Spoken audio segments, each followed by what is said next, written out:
mengenai saudara-saudara kita yang ketika mereka mendapatkan cobaan dari Allah, ketika mereka mendapatkan ujian dari Allah, yaitu sakit, itu mereka cenderung dikucilkan ya, atau dicap dengan stigma-stigma yang negatif.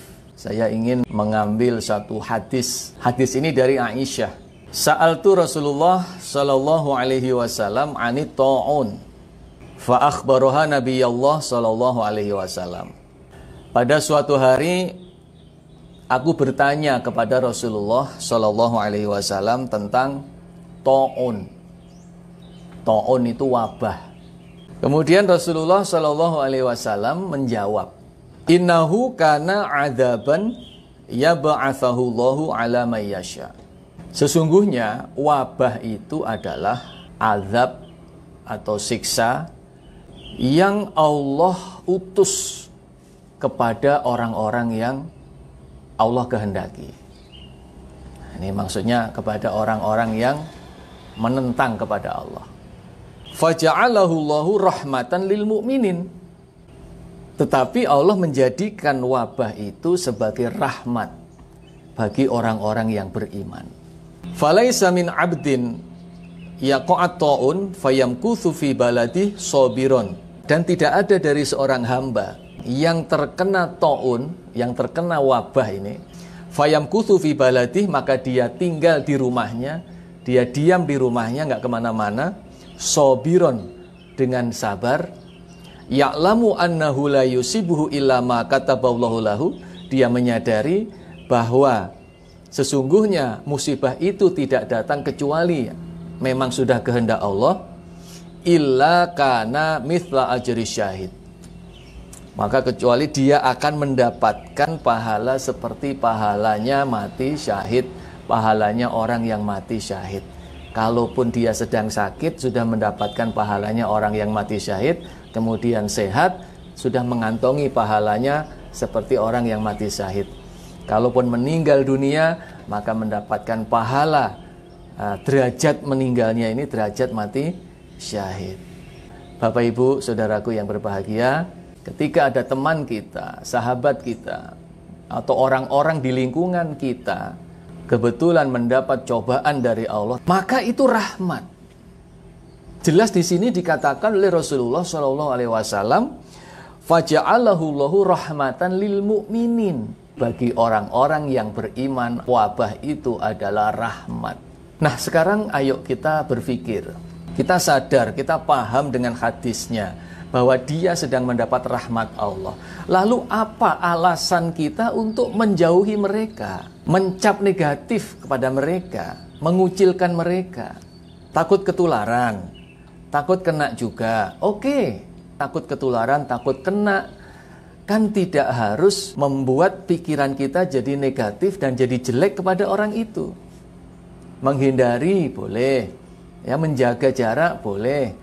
Tetapi secara manusiawi, hati kita, perasaan kita, kita harus kasihan, kita harus empati, dan kita harus sadar bahwa dia sedang mendapatkan rahmat Allah, yang kebetulan rahmat ini bentuknya seperti ini.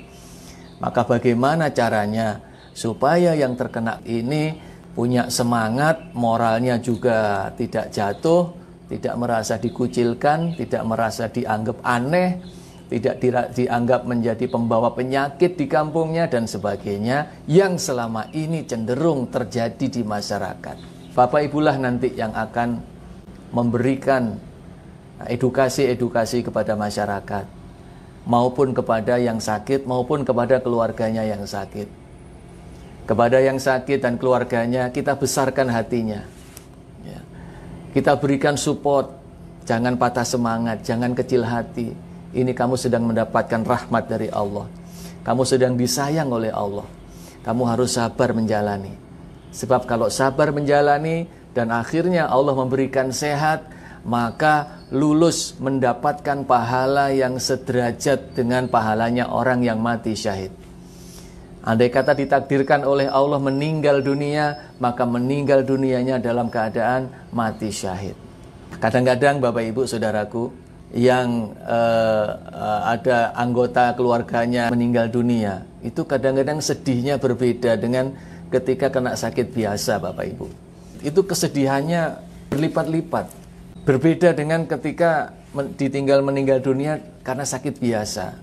Masalahnya banyak faktor yang harus diterima, seperti protokol-protokolnya.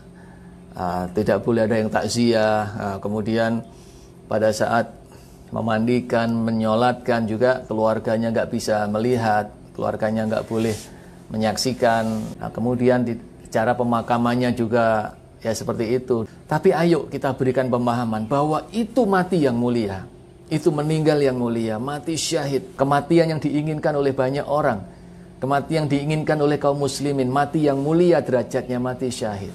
Maka kita besarkan hati keluarga, andai kata ada anggotanya yang terkena musibah hingga meninggal dunia, Bapak Ibu. Bapak Ibu sampaikan ini, Bapak Ibu hibur mereka, dan juga masyarakat di sekelilingnya. Saatnya kita gotong royong, membantu mereka, memberi support, melakukan upaya-upaya, mendukung upaya-upaya untuk penanganan. Nggak harus menjenguk, tidak. Paling tidak tetangga kita, ya kan? Teman kita, saudara kita kasih tahu, bro, ya, bapak, ibu, dulur, gini loh, kalau ada orang yang sakit, itu begini, dijelaskan gitu, Bapak Ibu. Nggak langsung kepada yang sakit, saya percaya dan saya yakin nggak mungkin kita berani istilahnya, walaupun semua sakit itu Allah yang memberi. Tapi kita juga harus hati-hati, kita nggak akan mendekati mereka. Tetapi secara moral kita bantu mereka. Tetangga-tetangga kita, teman-teman kita, sahabat-sahabat kita yang lain, agar tidak mengucilkan yang sakit. Atau ketika kita ada kesempatan telepon kepada yang sakit atau keluarganya, kita telepon, kita berikan support. Insya Allah kebaikan Bapak Ibu dibalas oleh Allah dengan kebaikan-kebaikan yang tak terhingga.